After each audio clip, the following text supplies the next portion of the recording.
Bonjour. Bonjour, vous allez bien? On va work un peu aujourd'hui, non? On va faire quelque chose de constructif. D'accord? Bon. J'ai eu pas mal de questions inbox, on va répondre là. Je vais vous expliquer ce qui vous dérange. Vous les gens qui voulaient construire au pays là. D'ailleurs, petit 1, ce n'est pas un accomplissement de faire des choses au pays. Hein. Chacun choisit où il pose ses pions, ce qu'il veut faire, quel sens il veut donner à sa vie. Quelqu'un peut très bien faire ces choses en bain. Moi-même, si là, je ne sais pas pourquoi me fatigue. Je fais les choses au pays parce que ça m'amuse. Je suis une hyperactive, j'ai besoin de m'occuper. Bah oui, on va m'incinérer. Voilà. Ma fille aînée ne veut pas aller au Cameroun. Donc vraiment, vous croyez que c'est elle qui va aller chercher les loyers de mes choses un jour? Vraiment. Moi, je fais ça parce que ça m'amuse. J'ai toujours été comme ça. Donc, c'est pas un accomplissement en soi. Et je le dis ici tous les jours parce que il y en a qui nous ont tellement vacillé les cerveaux ici avec les conneries. Donc, non. Vous choisissez le sens que vous voulez donner à votre vie. Moi, ça m'amuse. J'ai toujours aimé jouer au Monopoly. Donc, c'est pas comme si c'était vraiment une étape essentielle à votre instant. Je vais parler de ceux qui veulent construire au pays et qui des fois sont eux-mêmes auto-bloquants, quoi. D'accord. Oh, les idées aussi. Oh, je vais vous demander quelque chose. Je vous pose des questions par rapport à mon vécu à moi-même. Hein. Parce que moi-même, on m'a roulé dans la farine jusqu'à... Et les gigolos, et ma famille, on ne compte plus. Est-ce que vous avez besoin d'intermédiaires pour faire vos choses au pays? C'est la question que vous devez vous poser. En Afrique, je pense qu'ils ont mis tout ça sur pied pour bien vous avoir. Ils ont mis tout ça pour nous avoir. Moi, je suis allée rester 2 ans presque au Cameroun hein, pour comprendre comment ça marche. Ils ont mis un système sur pied pour qu'on pense qu'ils sont essentiels à notre système. Et du coup, au passage, ils se servent et nous prennent pour des dindons. Est-ce que vous avez besoin de quelqu'un pour faire vos choses au pays? Sérieux. Moi, pendant de nombreuses années, j'ai cru que les gens étaient importants à mon système, que je ne pouvais rien faire sans passer par eux. Ils nous mettent même en tête que, ouais, quand toi, tu peux demander le prix, comme tu es un benguiste, le prix sera minal. D'abord, quand tu es au Cameroun, qu'est-ce qui va montrer que tu es un benguiste? Parce que tu viens sur 42 cm de talons aiguilles, tu mets tes brésils jusqu'à machin, les cabas, tu ne connais plus. C'est ton apparence qui montre que tu es un benguiste. C'est ça c'est le fond de la vérité. C'est vous-même qui vous faites passer pour benguiste là-bas. C'est pas marqué sur ton visage benguiste. Il y a des filles qui vivent au pays, on te dit que celle-ci vit au pays, tu ne peux même pas savoir. C'est vous-même qui véhiculez l'image du benguiste là-bas. C'est vous-même qui faites en sorte qu'on vous vende le sable 3 fois plus cher qu'à quelqu'un d'autre. Donc dites-vous déjà que si j'enlève ça, quand j'arrive au pays, je porte mon cabas, je mets mes sans confiance au pied. Quand j'ancre à la quincaillerie, pourquoi il va me taxer plus cher? Je m'assois, je prends tout mon temps. Je sais déjà que les prix, il faut souvent d'abord diviser par 2. Après, tu rajoutes un petit 20 ou 23% pour trouver le prix moyen. Vous n'avez pas besoin de gens pour construire le pays. Hein. Petit 1, ça c'est d'abord l'erreur fatale. Quand je dis les gens, votre famille même d'abord, c'est les premiers à exclure de votre système. Je vous parle pas, même moi-même, mon vécu. Famille là, premier à exclure.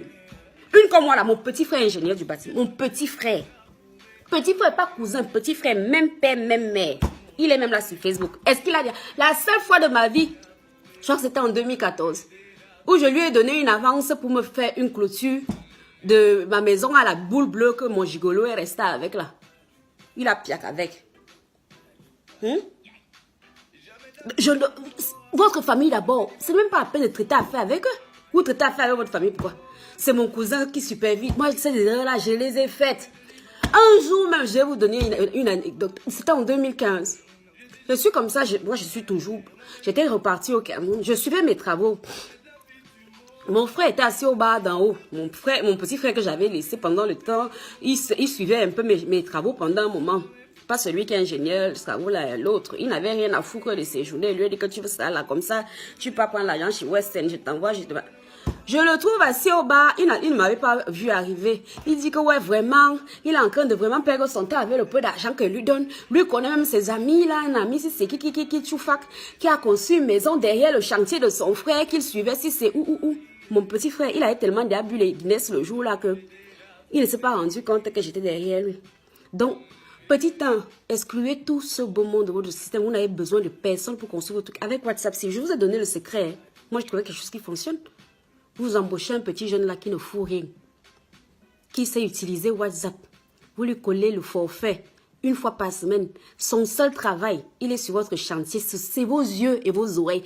De nos jours, avec appel vidéo et les bas vidéo et la bas photo à longueur de journée, qui peut encore vous mentir sur où il est, ce qui se passe? Vraiment.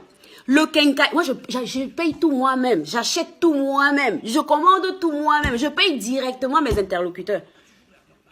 Si déjà vous fonctionnez comme ça, vous allez vous en sortir. Vous pensez comme ça que c'est où le casse-tête? Je n'ai pas le temps de nage. C'est faux. C'est faux. Avant de démarrer vos travaux, vous faites le pot avec les quincailliers qui ne sont pas loin de votre chantier. Vous en prenez 3 ou 4.